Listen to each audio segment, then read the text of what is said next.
Welcome to Tos academy. Tos അക്കാഡമിയുടെ പുതിയൊരു ക്ലാസ്സിലേക്ക് നിങ്ങൾക്ക് ഏവർക്കും സ്വാഗതം. ഇന്നത്തെ ക്ലാസ്സിൽ നമ്മൾ ഡിസ്കസ് ചെയ്യുന്നത് ഒരു പുതിയ മൊഡ്യൂളാണ്.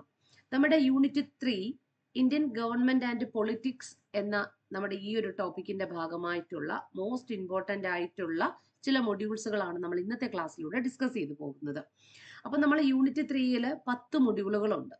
ഇതിൽ മോസ്റ്റ് ഇമ്പോർട്ടന്റ് ആയിട്ടുള്ള മൊഡ്യൂളുകൾ മാത്രമാണ് നമ്മൾ ഇവിടെ ഡിസ്കസ് ചെയ്ത് പോകുന്നത്. എക്സാമിനേഷൻ ഓറിയന്റഡ് ആയിട്ടുള്ളത് മാത്രം. ഓക്കെ, കാര്യം പ്രീവിയസ്ലി ഒരുപാട് എക്സാമിനേഷൻ വന്നിട്ടുള്ളത് മാത്രമാണ് നമ്മൾ കൂടുതലായിട്ടും സ്ട്രെസ് ചെയ്ത് പോകുന്നത്.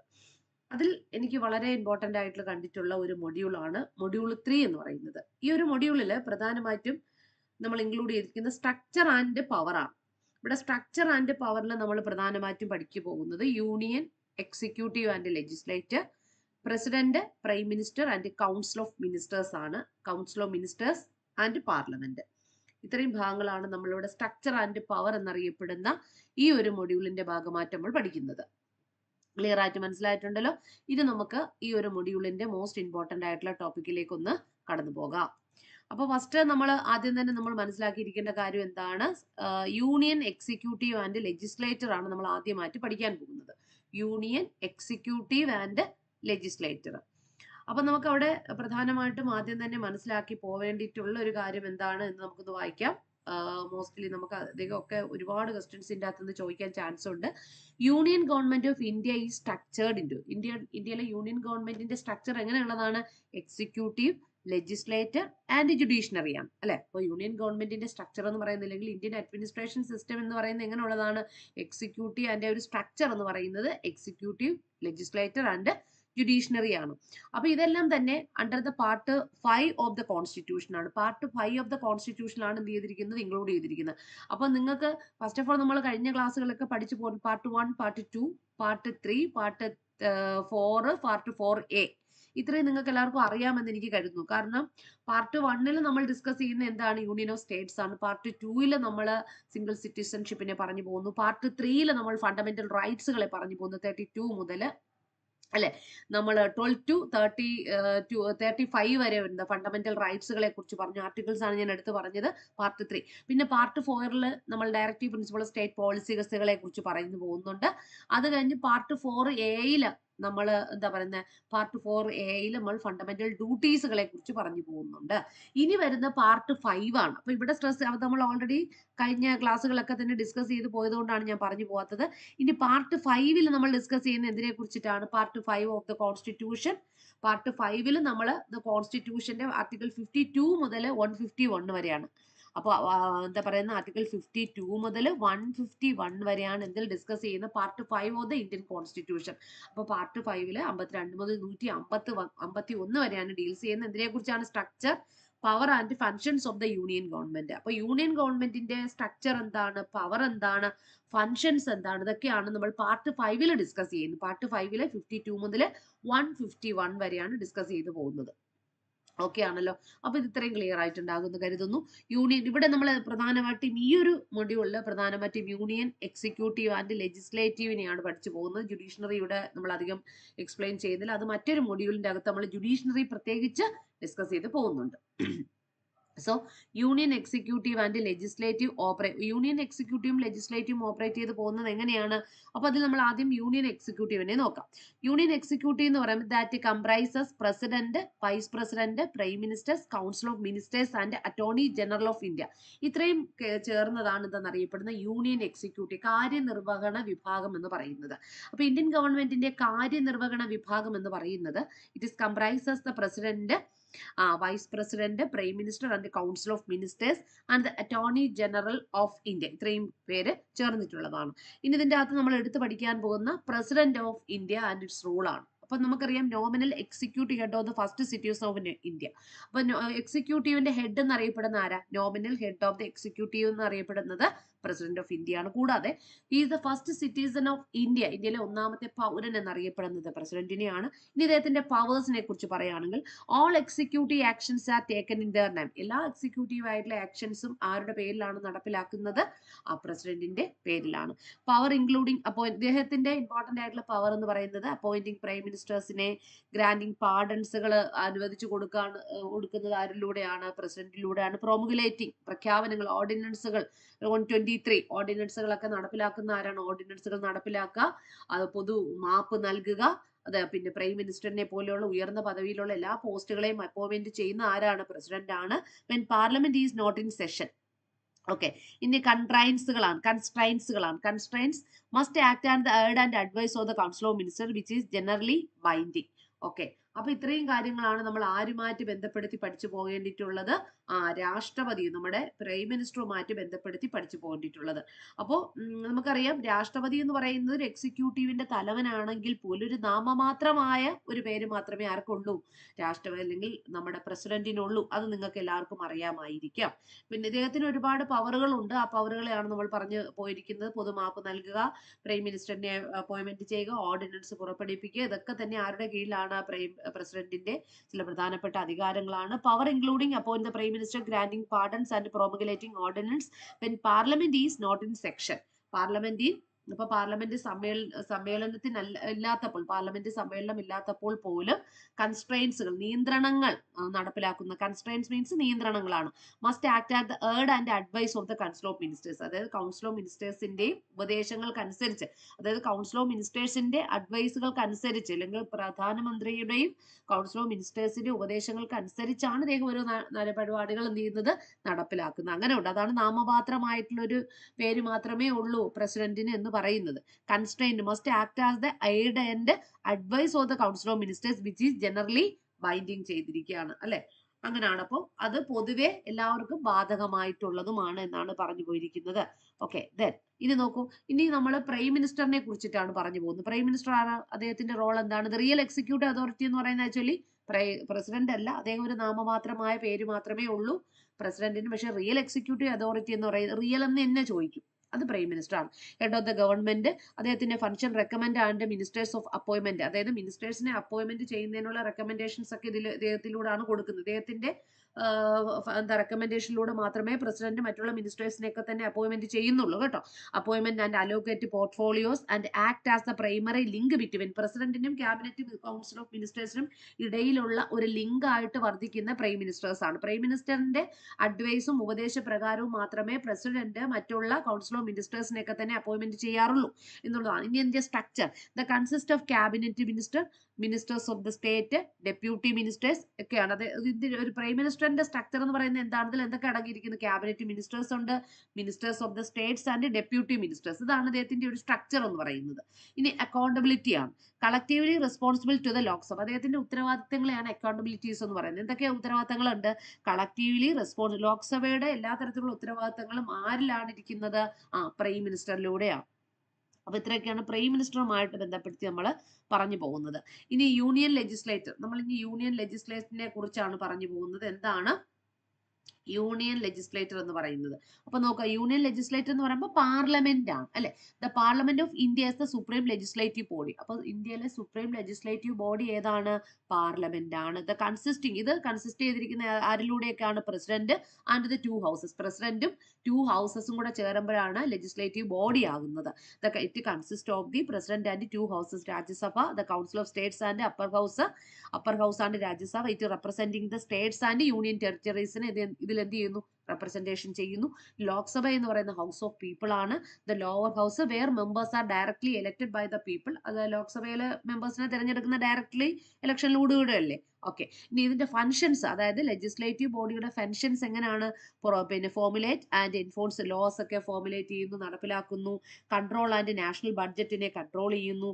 And ensure the executive remain accountable through the mechanism like question hour and ഡിബേറ്റ്സുകൾ.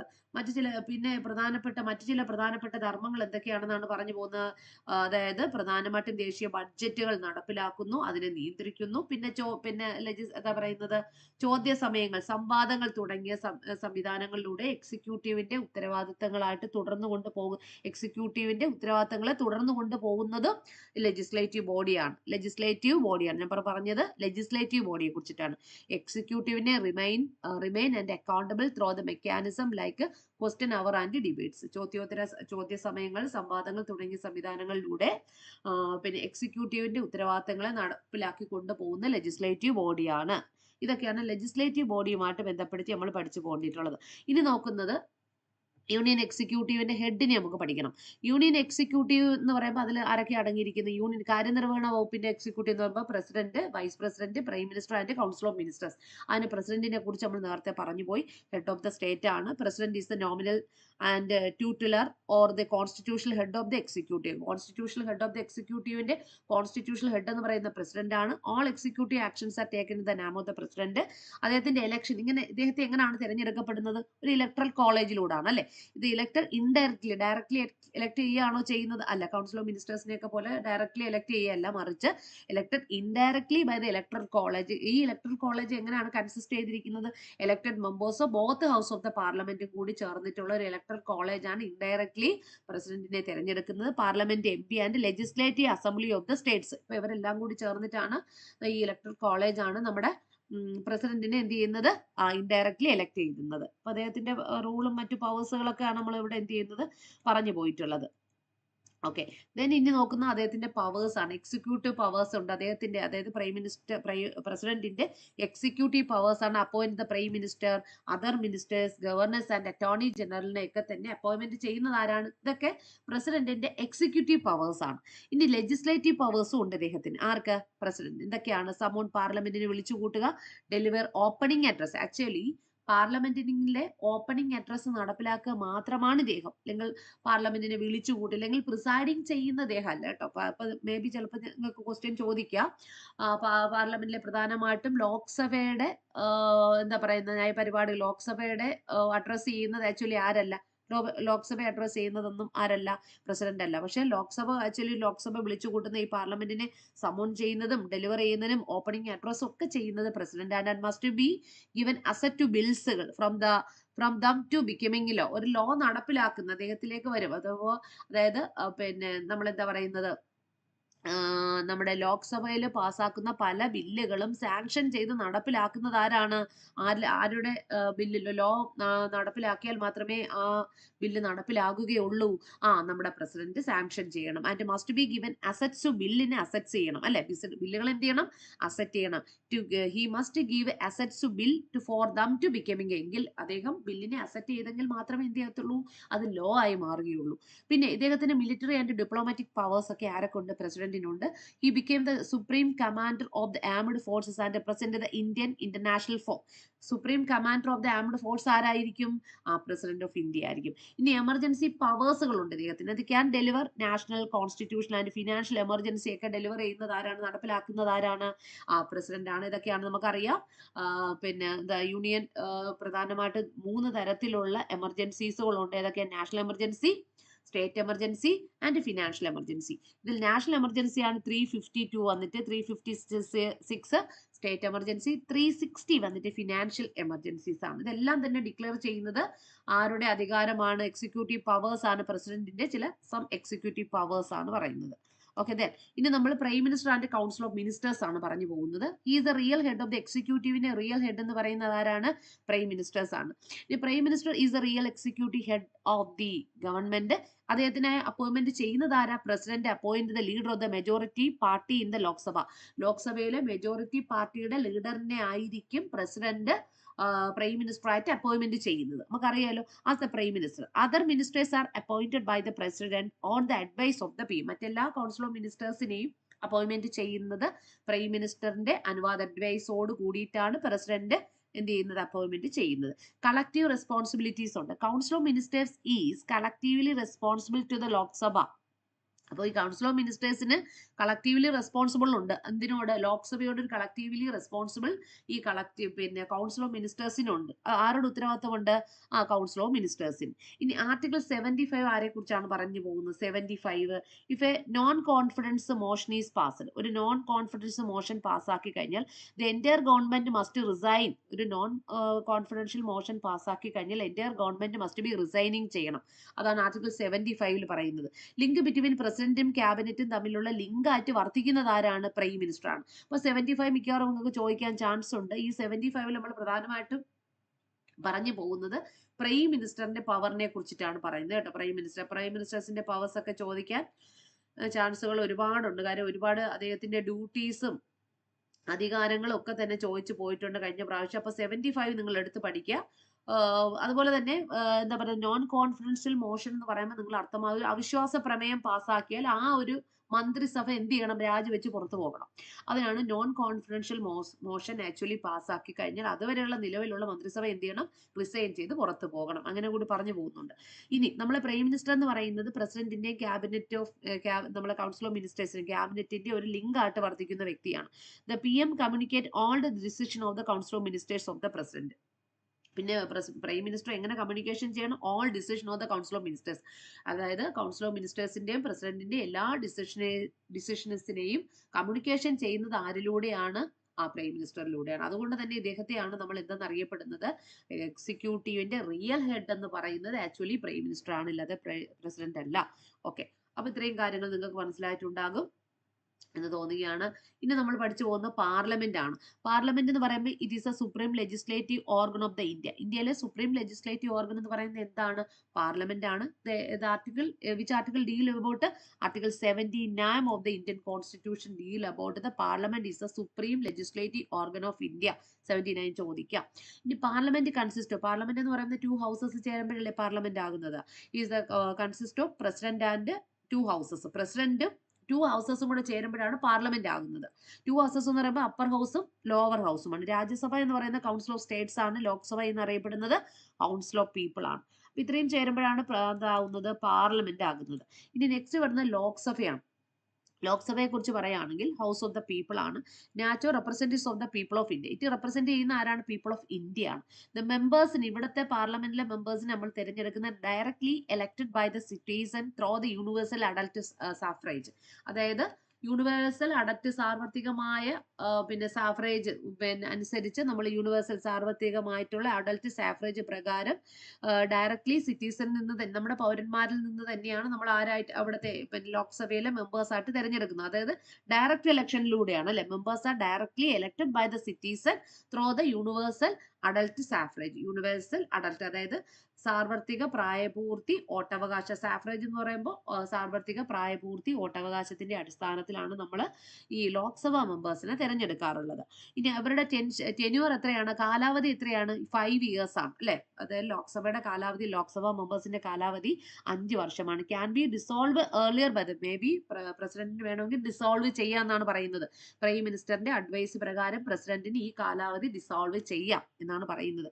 Power advantage, more powerful in financial matters. എല്ലാ പവർഫുൾ ആയിട്ടുള്ള ഫിനാൻഷ്യൽ മാറ്റേഴ്സ് ഒക്കെ ആക്ച്വലി ഈ മണി ബില്ല് 110, മണി ബില്ലിനെ കുറിച്ച് പറയുന്ന ആർട്ടിക്കിൾ ഏതാ? 110 ആണ് കേട്ടോ. മേ ബി ഇത് കഴിഞ്ഞ പ്രാവശ്യം ചോദിച്ചിട്ടുണ്ട്.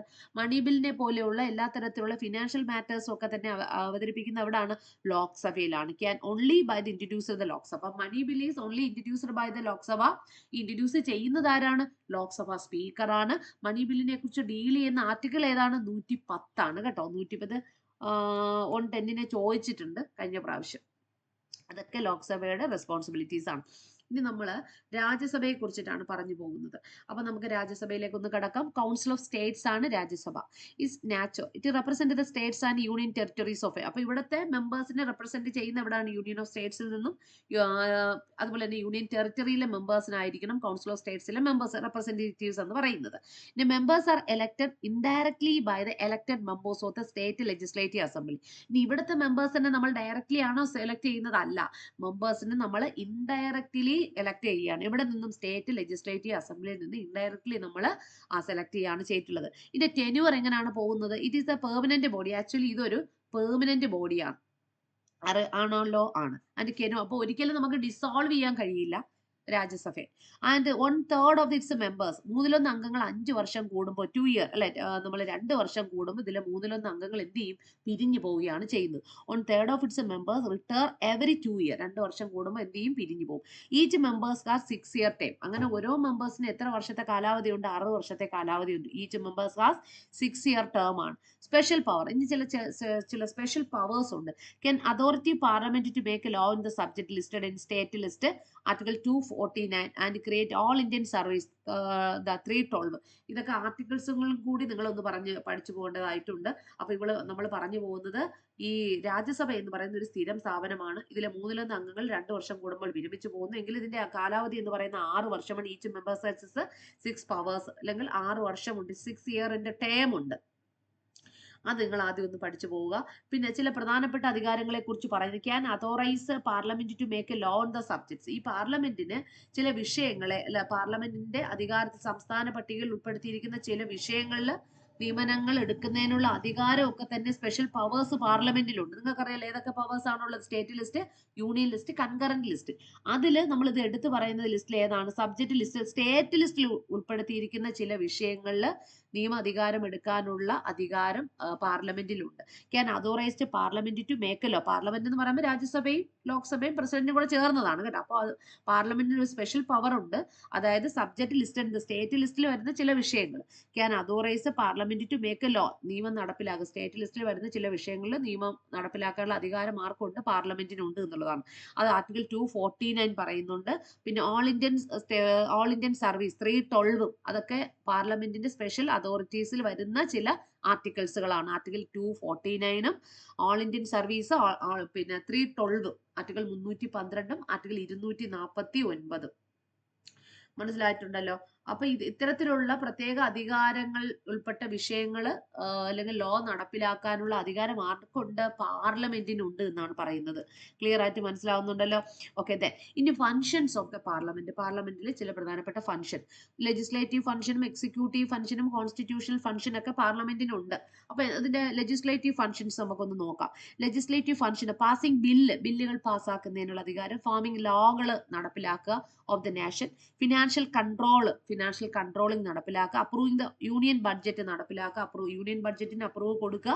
No tax can be levied on money spend without, അതായത് ഒരു പ്രത്യേക no tax can be levied on money spend without, അതായത് എന്താ പറയുന്നത്, ബഡ്ജറ്റ് നിയന്ത്രണം കൊണ്ടുവരിക എന്നുള്ളത് ആരുടെ അധികാരമാണ്, നമ്മുടെ പാർലമെന്റിന്റെ അധികാരമാണ്. കൂടാതെ സാമ്പത്തികമായ നിയന്ത്രണത്തിന്റെ അകത്ത് വരുന്ന ഒരു കാര്യമാണ്, ചില പ്രത്യേക നികുതി ഇനങ്ങൾ ചുമത്താനോ പണം ചെലവഴിക്കാനോ ഉള്ള അധികാരം ആർക്കില്ല, പാർലമെന്ററി അപ്രൂവൽ കൊടുക്കാറില്ല. ചെലവഴിക്കാനോ ആർക്ക് കഴിയില്ല, പാർലമെന്റിന് കഴിയില്ല. അതായത് പ്രത്യേകമായിട്ടുള്ള ചില ടാക്സുകൾ ഈടാക്കുന്നതിനോ, no tax can be levied or money spend without parliamentary approval, പാർലമെന്റിന്റെ അപ്രൂവൽ ഇല്ലാതെ പ്രത്യേകമായിട്ടുള്ള ടാക്സുകൾ ഈടാക്കാനോ അധികമായിട്ടുള്ള മണി സ്പെൻഡ് ചെയ്യാനുള്ള അധികാരം പാർലമെന്റിന്റെ അധികാരമില്ല. പാർലമെന്റിന്റെ അപ്രൂവൽ ഇല്ലാതെ ചെയ്യാനുള്ള അധികാരം ആർക്കില്ല, രാജ്യസഭയ്ക്കോ ലോക്സഭയ്ക്കോ ഒന്നും ഇല്ല എന്നുള്ളതാണ് അല്ലെ. അപ്പൊ പ്രത്യേകിച്ച് സാമ്പത്തിക നിയന്ത്രണം കൊണ്ടുവരികയും ബഡ്ജറ്റ് അവതരിപ്പിക്കുകയും ഒക്കെ ചെയ്യുന്ന പാർലമെന്റാണ്. അപ്പൊ ഞാൻ നേരത്തെ പറഞ്ഞു മണി ബില്ലുകളൊക്കെ അവതരിപ്പിക്കുന്നത് ലോക്സഭയിലാണ് എന്നാണ്. ഇനി എക്സിക്യൂട്ടീവ് പവേഴ്സ് എന്തൊക്കെയാണ്, കൺട്രോളിംഗ് എക്സിക്യൂട്ടീവ് പവർ എന്ന് പറയുന്നത്, monitoring and executive throw the questions, debate and motions like sensor, ഞാൻ പറഞ്ഞില്ല അവിശ്വാസ പ്രമേയം നടപ്പിലാക്കാനുള്ള അധികാരം, പിന്നെ പ്രത്യേകിച്ച് മനസ്സിൽ അവിശ്വാസ പ്രമേയം നടപ്പിലാക്കുന്നതിനുള്ള അധികാരം ലോക്സഭയിലാണ് ഉള്ളത് പാർലമെന്റിന്. അത് രാജ്യസഭയിൽ അങ്ങനെയൊന്നും ഇല്ല. രാജ്യസഭ ഒരു സ്ഥിരം സമിതിയാണെന്നാണ് പറഞ്ഞു പോയിരിക്കുന്നത്. ഇനി കോൺസ്റ്റിറ്റ്യൂഷണൽ ഫംഗ്ഷൻസ് ഉണ്ട്. എന്താണ് ഈ constitutional functions of the parliament, amending the constitution under article 360. അതായത് കോൺസ്റ്റിറ്റ്യൂഷൻ ഭരണഘടനാ ഭേദഗതിക്കുള്ള അധികാരം പാർലമെന്റിനുണ്ട്, ആർട്ടിക്കിൾ 368. ഇത് ചോദിച്ചിട്ടുള്ളതാണ്. ഇതൊക്കെ വളരെ ഇമ്പോർട്ടന്റ് ആയിട്ടുള്ള ചില പാർട്ടുകളാണ് കേട്ടോ. ഇതിന്റെ അതൊന്ന് നിങ്ങൾക്ക് പിന്നെ എന്താ പറയുന്നത്, റീസണിങ് അസെപ്റ്റേഷൻ ടൈപ്പ് ആയിരിക്കും ചോദിക്കുന്നത്.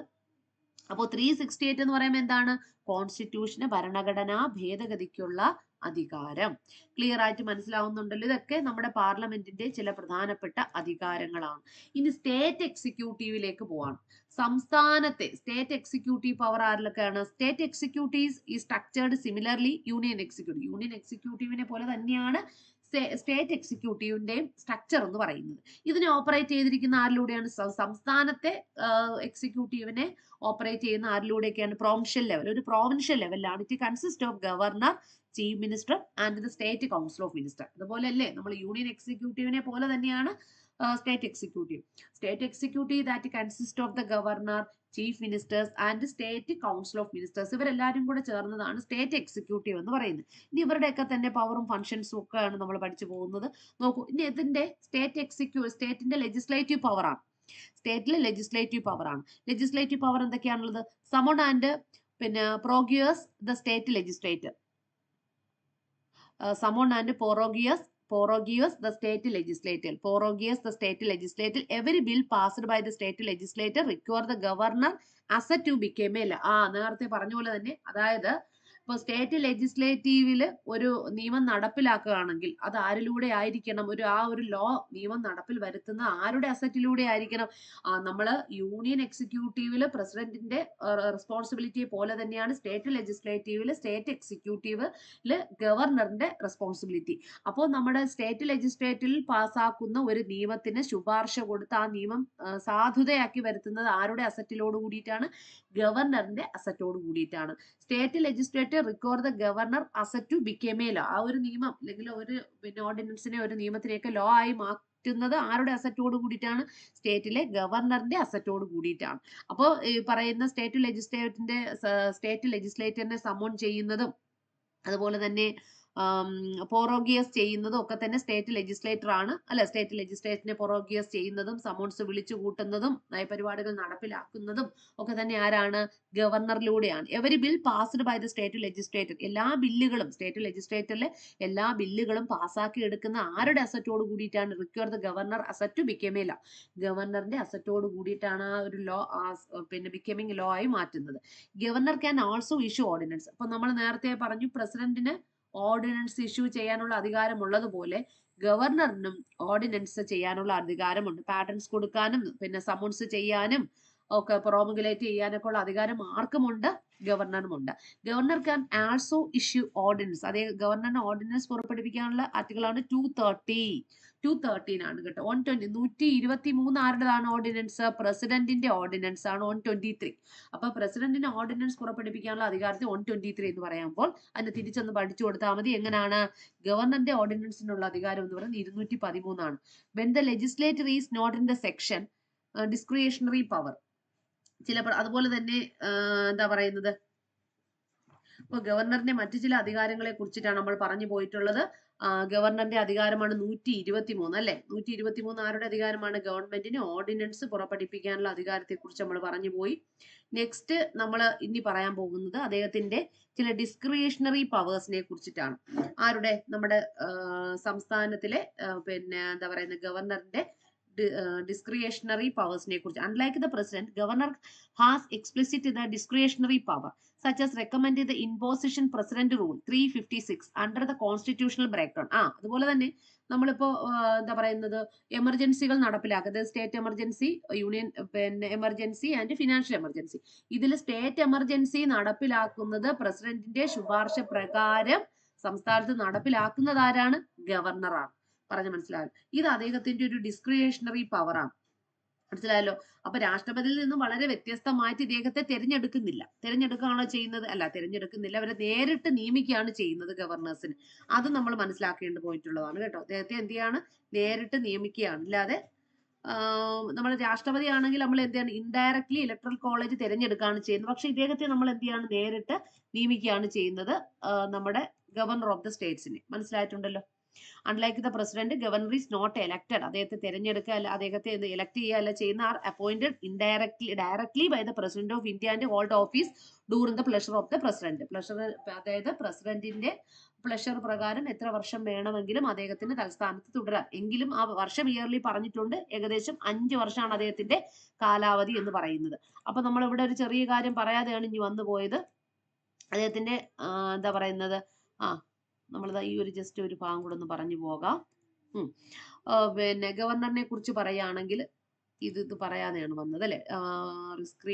ഡിസ്ക്രിയേഷണറി പവേഴ്സിനെ കുറിച്ചിട്ട് പോവാം. ഒരു മിനിറ്റ്. ഏതാണ്? ഡിസ്ക്രിയേഷണറി പവേഴ്സിനെ കുറിച്ചിട്ടാണ് നമ്മൾ പറഞ്ഞുകൊണ്ടിരിക്കുന്നത്. ആരുടെ? നമ്മളെ ഡിസ്ക്രിയേഷണറി പവേഴ്സിനെ കുറിച്ചിട്ടാണ്. സ്റ്റേറ്റ് ലെജിസ്ലേറ്ററിന്റെ ഡിസ്ക്രിയേഷണറി പവേഴ്സിനെ കുറിച്ചിട്ട് നമ്മൾ പറഞ്ഞു. ഇതൊക്കെ നമ്മൾ ഗവർണറുമായിട്ട് ബന്ധപ്പെടുത്തിയിട്ടുള്ള മോസ്റ്റ് ഇമ്പോർട്ടന്റ് ആയിട്ടുള്ള പാർട്ടുകളാണ് പറഞ്ഞു പോകുന്നത്. ഡിസ്ക്രിയേഷണറി പവേഴ്സ് ഓർമ്മ ഉണ്ടല്ലോ. Unlike the president, governor has explicit discretionary powers ഉണ്ട്. ഈ ഡിസ്ക്രിയേഷണറി പവേഴ്സ് എന്ന് പറയുമ്പോൾ നിങ്ങൾക്ക് ഒരു കാര്യം മനസ്സിലായി. അതായത് പ്രസിഡന്റിന്റെ നിർദ്ദേശപ്രകാരം 356 സംസ്ഥാന അടിയന്തരാവസ്ഥകൾ നടപ്പിലാക്കാനുള്ള അധികാരം ആർക്കുണ്ട്? ഗവർണർക്കുണ്ട്.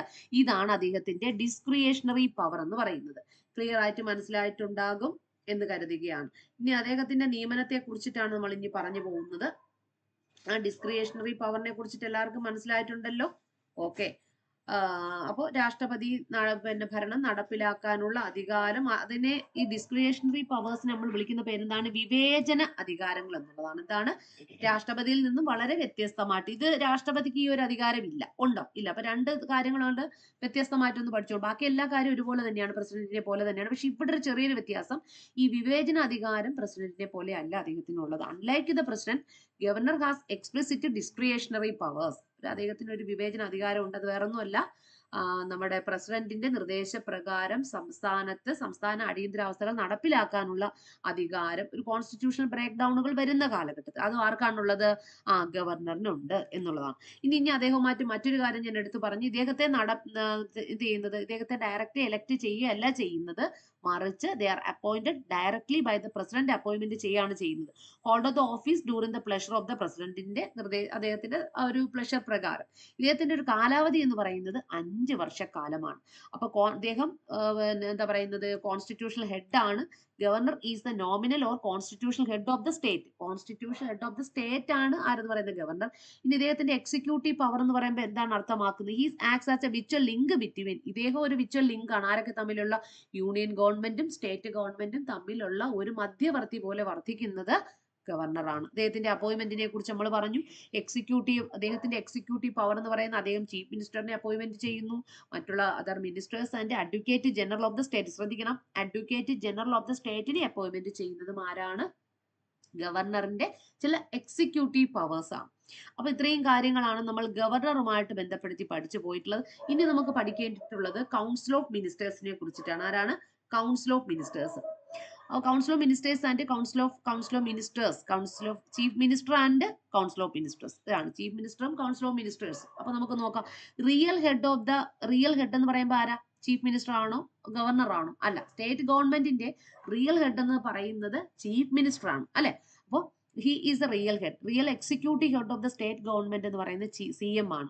അദ്ദേഹത്തിന്റെ അപ്പോയിന്റ്മെന്റ് ആരാണ്? അദ്ദേഹത്തെ അപ്പോയിന്റ്മെന്റ് ചെയ്യുന്നത് ആക്ച്വലി ഗവർണർ ആണ്. അപ്പോയിന്റ് ലീഡർ ഓഫ് ദ, നേരത്തെ നമ്മൾ പ്രൈം മിനിസ്റ്ററിനെ പറഞ്ഞതുപോലെ മെജോറിറ്റി പാർട്ടി മെമ്പേഴ്സ് അല്ലെ leader. He became the leader of the majority party in the state ലെജിസ്ലേറ്റീവിലെ ഒരു മെജോറിറ്റി പാർട്ടിയുടെ ലീഡർ ആയിട്ടുള്ള വ്യക്തിയാണ് ഗവർണർ CM ആയിട്ട് അപ്പോയിന്റ്മെന്റ് സ്റ്റേറ്റിൽ ചെയ്യുന്നത്. ക്ലിയർ ആണ്. ഇനി assembly as the chief minister. ഇനി assembly of the chief minister എന്താണ്?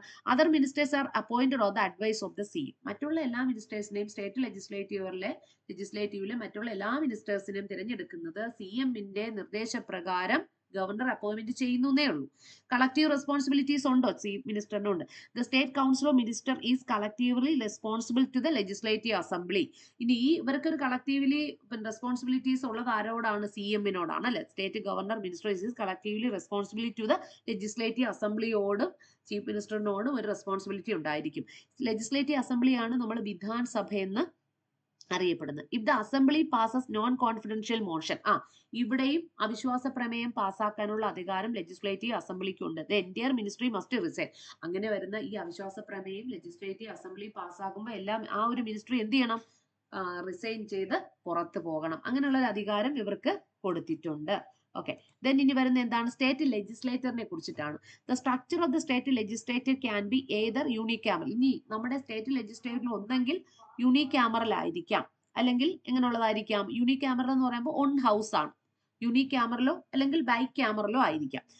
യൂണിക്യാമറൽ എന്ന് വെച്ചാൽ ഓൺ ഹൗസും, ബൈക്യാമറൽ എന്ന് പറയുമ്പോൾ 2 ഹൗസസ് ഓഫ് പാർലമെന്റ് ആണ്, സ്റ്റേറ്റ് ലെജിസ്ലേറ്റർ ആണ്. ഇത് ഡിപ്പെൻഡിങ് ഓൺ ദ സ്റ്റേറ്റ്. അത് സ്റ്റേറ്റിനെ ആശ്രയിച്ചിരിക്കും. യൂണിക്യാമറൽ ആണോ ബൈക്യാമറലോ എന്ന് പറയുന്നത് അത് സ്റ്റേറ്റിന്റെ പോപ്പുലേഷനെ ഒക്കെ തന്നെ ആശ്രയിച്ചിരിക്കും. Most Indian state have. ഇന്ത്യയിൽ അധികം വരുന്ന എല്ലാ സംസ്ഥാനങ്ങളിലും നമ്മൾ യൂണിക്യാമറൽ സിസ്റ്റമാണ് നമുക്ക് അധികവും കാണാൻ കഴിയുന്നത്. ഓക്കെ ആണല്ലോ. ഇനി നമുക്ക് നോക്കാം, ലെജിസ്ലേറ്റീവ് അസംബ്ലിയാണ് വിധാൻ സഭ എന്ന് അറിയപ്പെടുന്നത്. ഇതിന്റെ നാച്ചർ എന്താണ്? The lower and most powerful house എന്ന് പറയുന്നത് ഏതാണ്? വിധാൻ സഭയാണ്. It represent the people of the state directly. People of the state നിന്ന് ഡയറക്ട്ലി ആണ് ഇവിടുത്തെയുള്ള മെമ്പേഴ്സിന് എന്ത് ചെയ്യുന്നത്? തെരഞ്ഞെടുക്കുന്നത്. ഇതിന്റെ കോമ്പോസിഷൻ എങ്ങനെയാണ്? അല്ലെങ്കിൽ മെമ്പേഴ്സ് അഥവാ MLA are the directly elected by the people. ജനങ്ങൾ നേരിട്ട് സാർവത്രിക പ്രായപൂർത്തി വോട്ടവകാശത്തിന്റെ പേരിൽ ജനങ്ങൾ നേരിട്ട് തിരഞ്ഞെടുക്കുന്ന മെമ്പേഴ്സ് ആണ് ഇവിടുത്തെ വിധാൻ സഭയുടെ റെപ്രസെന്റേറ്റീവ്സ് എന്നറിയപ്പെടുന്നത്. The maximum strength cannot exceed, 500 കൂടാൻ പാടുള്ളതല്ല. മിനിമം കെനോട്ട് ലെക്സ്, എന്നാൽ 60 കുറയാനും പാടുള്ളതല്ല. വിത്ത് എക്സെപ്ഷൻ ഫോർ സ്മോൾ സ്റ്റേറ്റ്. ഇതിൽ ചില സ്മോളർ സ്റ്റേറ്റിലും ചില എക്സെപ്ഷൻസുകളൊക്കെ നമുക്ക് എന്ത് ചെയ്യാം? കാണാൻ കഴിയും. ഇതിന്റെ ടെന്യൂർ എത്രയാണ്? 5 വർഷമാണ് വിധാൻ സഭയുടെ കാലാവധി. അൺലെസ് ഇല്ലെങ്കിൽ നമുക്ക് എന്ത് ചെയ്യാം? ഡിസോൾവ് ചെയ്യാനുള്ള അധികാരം ആർക്കുണ്ട്? ഗവർണറിന് വേണമെങ്കിൽ ഡിസോൾവ് ചെയ്യാം എന്ന് അധികാരം കൊടുത്തിട്ടുണ്ട്. ഇതാണ് വിധാൻ സഭ. ഇനി വരുന്ന എന്താണ്? വിധാൻ പരീക്ഷത്താണ്, അതായത് ലെജിസ്ലേറ്റീവ് കൗൺസിൽ. ഇനി natural the upper house presented only the few state. ഇതൊരു അപ്പർ ഹൗസ് ആണ് ലെജിസ്ലേറ്റീവ് കൗൺസിൽ അഥവാ വിധാൻ സഭ. കുറച്ച് ഫ്യൂ സ്റ്റേറ്റ്സിൽ മാത്രമേ ഇന്ത്യയിൽ വിധാൻ പരീക്ഷത്തുള്ളൂ. കേരളത്തിലൊക്കെ ആണെങ്കിൽ എന്താ പറയുന്നത്, വിധാൻ സഭയാണ് കേരളത്തിലുള്ളത്, വിധാൻ പരീക്ഷത്തല്ല. വിധാൻ പരീക്ഷത്ത് വരുന്ന ഏതെല്ലാം സംസ്ഥാനത്തിലാണെന്ന് നമുക്ക് ഉത്തർപ്രദേശ്, ബീഹാർ, മഹാരാഷ്ട്ര, കർണാടക, തെലുങ്കാന ആൻഡ് ആന്ധ്രാപ്രദേശ്. ഇതൊക്കെ നിങ്ങൾക്ക് അറിയാവുന്ന ഭാഗങ്ങളാണ്. ഇവിടെയൊക്കെ വിധാൻ പരീക്ഷത്താണുള്ളത്. ഇനി ഇതിന്റെ കോമ്പോസിഷൻ ചെയ്തിരിക്കുന്ന മെമ്പേഴ്സ് ആരാണ്? MLCs ആണ്. അതായത് ഇൻഡയറക്ട്ലി ആണ്. ഡയറക്ട്ലി ആണോ തിരഞ്ഞെടുക്കുന്നത്? അല്ല. Indirectly elected by the local bodies, graduate, teachers, MLA and nominated by the governor. ഗവർണറിന് നോമിനേറ്റ് ചെയ്യാനുള്ള അധികാരമുണ്ട് ഇവിടുത്തെ മെമ്പേഴ്സിനെ തിരഞ്ഞെടുക്കാൻ. അല്ലെ, ചില ഒന്നോ വ്യക്തികളെയൊക്കെ വ്യക്തികളെ എന്ത് ചെയ്യാം? നോമിനേറ്റ് ചെയ്യാം. And nominated by the governor. Governor ആണ് എന്ത് ചെയ്യുന്നത്? നോമിനേറ്റ് ചെയ്യുന്നത്. അപ്പൊ ഇവിടത്തെ റെപ്രസെന്റേറ്റീവ്സിനെ, വിധാൻസഭയിലെ റെപ്രസെന്റേറ്റീവ്സിനെ നോമിനേറ്റ് ചെയ്യുന്നത് ഗവർണർ ആണ്. Its total strength cannot exceed. ഇതിന്റെ ടോട്ടൽ സ്ട്രെങ്തിനെ നമുക്ക് എക്സീഡ് ചെയ്യാൻ കഴിയത്തില്ല. എത്രയാണ് ടോട്ടൽ സ്ട്രെങ്ത് എന്ന് പറയുന്നത്? 1/3 of the total member of the legislative assembly.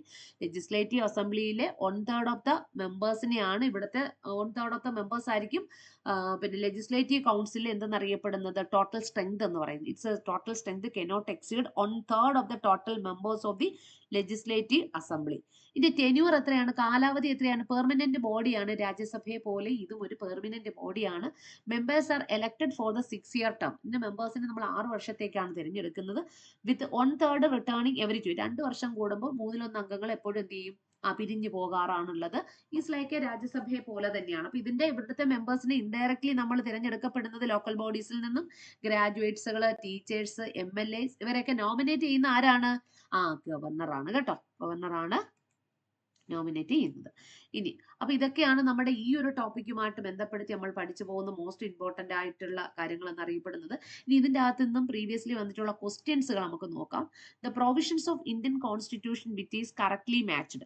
അപ്പൊ ഇന്ത്യൻ കോൺസ്റ്റിറ്റ്യൂഷന്റെ ചില പ്രൊവിഷൻസുകളാണ് ഇവിടെ തന്നിരിക്കുന്നത്. കറക്റ്റ്ലി മാച്ച് ആയിരിക്കുന്നത് എന്താണ്? പ്രീവിയസ്ലി 2023 ചോദിച്ചൊരു ക്വസ്റ്റ്യൻ ആണ്.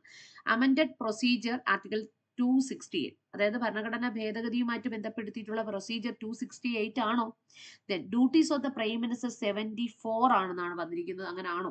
Then interstate council article 264, president rule article 364, which is the correct statement of the provision of Indian കോൺസ്റ്റിറ്റ്യൂഷന്റെ പ്രൊവിഷനുമായിട്ട് ബന്ധപ്പെടുത്തി കറക്റ്റ് ആയിട്ടുള്ള ഒരു സ്റ്റേറ്റ്മെന്റ് എന്ന് പറയുന്ന ആർട്ടിക്കിൾ 356 ആണ് പ്രസിഡന്റ് റൂൾ.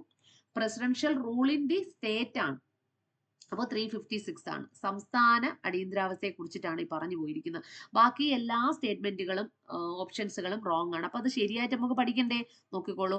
അമെൻഡഡ് പ്രൊസീജിയർ, ഭരണഘടനാ ഭേദഗതിയെ കുറിച്ച് പറയുന്ന ആർട്ടിക്കിൾ 368 ആണ്, മറക്കാതെ പഠിക്കുക. ഈ ഡ്യൂട്ടീസ് ഓഫ് ദ മിനിസ്റ്റർ വന്നിട്ട് 78 ആണ് കേട്ടോ. 70 ഇവിടെ എന്താ 74 ആണോ? അല്ല, മറിച്ച് 78 ആണ് duties of the prime minister. അപ്പൊ നമ്മൾ 75ഉം 74 ഒക്കെ 75, 76 ഒക്കെ നമ്മൾ പഠിച്ചു പോകണം. അതിൽ ഡ്യൂട്ടീസ് പറയുന്നത് 78 ആണ്. ഇനി ഇന്റർ സ്റ്റേറ്റ് കൗൺസിലുകളെ കുറിച്ച് പ്രതിപാദിക്കുന്ന എന്താണ്? 263 ആണ്. 263 ആണ് ഇന്റർ സ്റ്റേറ്റ് കൗൺസിലുകളെ കുറിച്ച് പ്രതിപാദിച്ചു പോകുന്നത്. അപ്പൊ ഇത്രയും നിങ്ങൾക്ക് ക്ലിയർ ആയിട്ട് മനസ്സിലായിട്ടുണ്ടല്ലോ. ഇനി പാർലമെന്റിന്റെ ആർട്ടിക്കിൾ നിങ്ങൾക്ക് എല്ലാവർക്കും അറിയാമായിരിക്കും. പാർലമെന്റ് കുട്ടികളെ 79 മുതൽ 122 വരെയാണ് പാർലമെന്റ്. ഇതിൽ എക്സിക്യൂട്ടീവ് നമ്മൾ പഠിച്ചു പോയി. എക്സിക്യൂട്ടീവ് എവിടെ മുതലാണ്?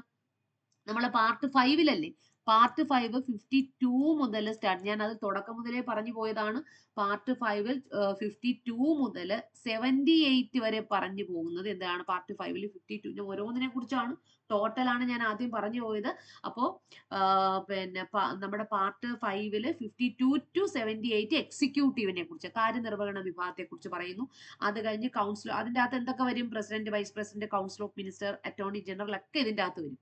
ഓക്കെ, ദെൻ വരുന്ന പാർലമെന്റ് ആണ്. 79 മുതൽ 122 വരെ വരുന്ന പാർലമെന്റ് ആണ്. പാർലമെന്റിന്റെ കമ്പോസിഷൻ എന്തൊക്കെയാണ്? ലോക്സഭ, രാജ്യസഭ, ഇതൊക്കെ ആയിട്ട് 79 എന്ന് പറയുമ്പോൾ തന്നെ ചിന്തിക്കുക. ഇനി യൂണിയൻ ജുഡീഷ്യറിയെ കുറിച്ച് ആർട്ടിക്കിൾ 124 മുതൽ 147 വരെ. ജുഡീഷ്യറി നമ്മൾ അടുത്ത മൊഡ്യൂളിലെ പഠിച്ചു പോകത്തുള്ളൂ.